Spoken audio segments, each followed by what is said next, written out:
Hi, my name is Armine, and in this video I'm going to talk to you about manifesting money. There is tons of information about this on YouTube and on the internet. Overall, the question is, how do you start? How do you start? How do you start manifesting money? How do you start attracting money when maybe all you've known is the feeling of poverty? Maybe all you've known is the feeling of not having enough. Now, not having enough doesn't necessarily mean that you have always been very poor. It does not mean that you have been homeless. It does not mean that. Not having enough, the feeling of poverty, is not measured by exactly how much money you have. It's actually measured by the way you feel and just the fact that you want more money, which you do not currently have in your experience.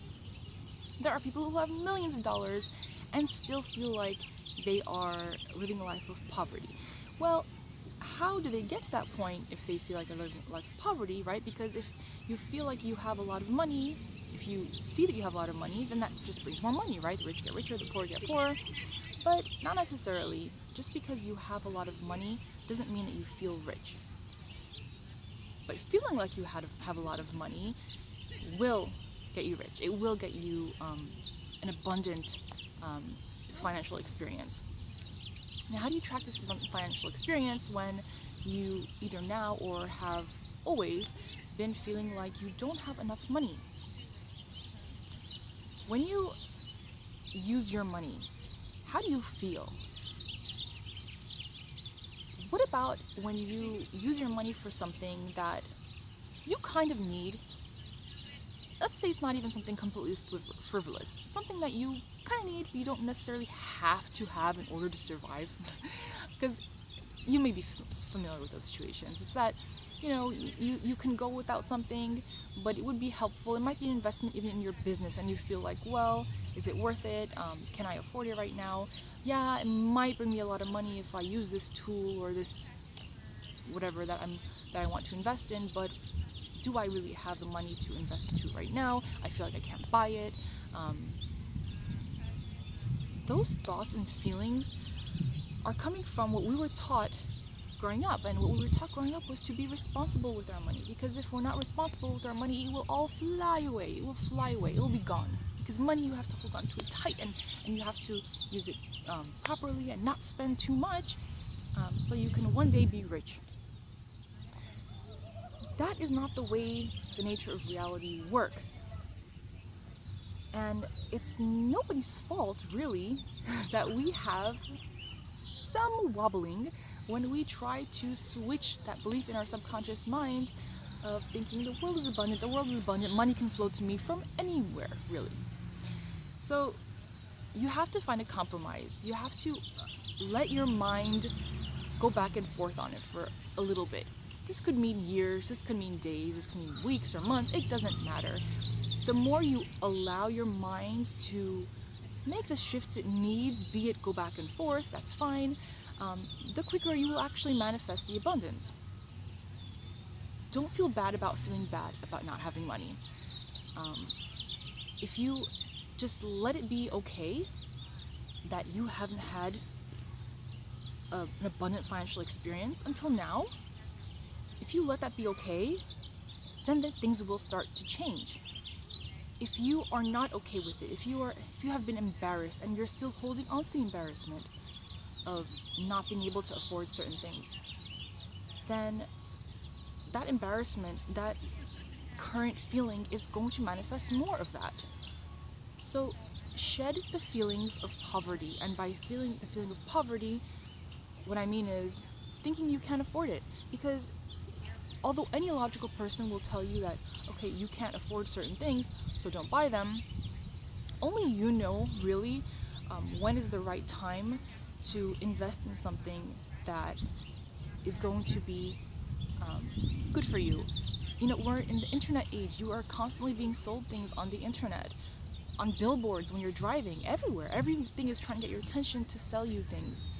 And it can really suck when you feel like you can't afford anything.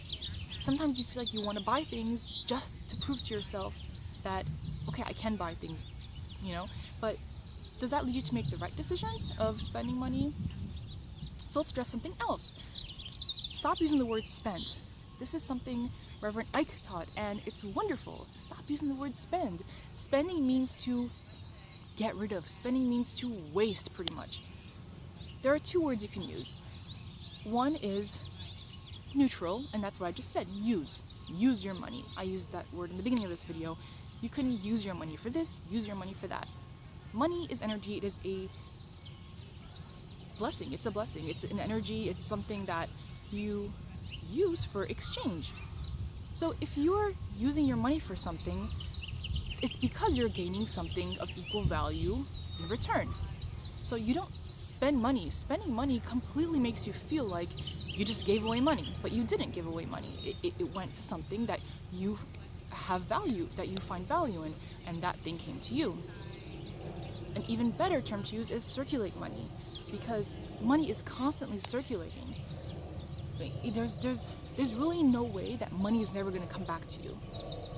Money is always coming in some way, and it may feel to you like not enough has been coming in, but by changing your feeling about that, then more money will start coming in. And it can be really hard to grasp that, and it may take a while, and it may take some game playing with your mind, but that's okay, because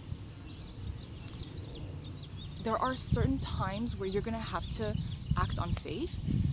Florence Scovel Shinn teaches this in such an excellent way that, no one's saying buy a house when you can't afford it. No one's saying, buy a diamond ring when you can't afford it. But there are certain things that if a small purchase would be reflective of you having a certain lifestyle, or of you taking a step towards something larger that you want to manifest, then you need to do it. You need to take an act in faith, even if let's say you want to buy a house, and somebody, one of your friends offers you, a piece of furniture that you've always loved, and they're maybe moving somewhere else, or they bought a new thing of that item. Say they have a desk that you love. It's like a gorgeous desk, and they just, for whatever reason, need to unload it, and they say, hey, do you want it? And you're thinking, I don't have space. I have no space for a desk right now. Maybe I don't even have my own place to live right now. Maybe I'm living with somebody else right now. Maybe my house is just too tiny right now. If you love that desk and you want a house, you need to take that desk.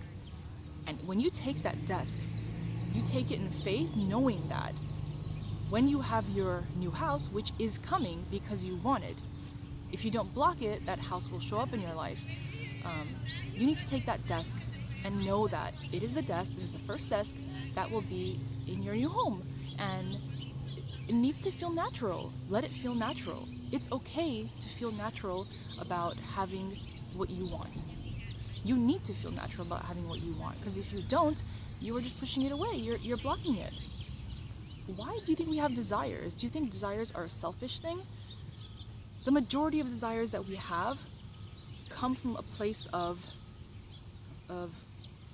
divine inspiration. I mean, the reason we desire things is because we are meant to have it in order to take the next step. And you don't even know that when you buy something, when you circulate money, when you use money, when you enjoy the experience, when you take the experiences that you enjoy, it is helping so many people around you that you will never even know about. You are helping companies who have employees who are feeding their families, and from you buying that item. So there's nothing wasted. If you feel like you can't spend $50 on something because you don't know where that $50 is going to come from after you spend it to replace it, then just check yourself and think, why do I feel so limited? And then forgive yourself and be like, that's okay. I feel limited because that's the way my brain is firing, because that's what I've been doing for a really long time. Allow the fear to kind of step aside, and without taking any action or having to buy anything or having to commit to anything, just practice the feeling of what it's like when you live in ease and abundance. Now, I'm going to make another video about how to feel your way into ease and abundance.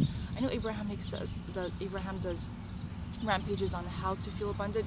This isn't gonna be rampage. It's gonna be more of a Neville Goddard type of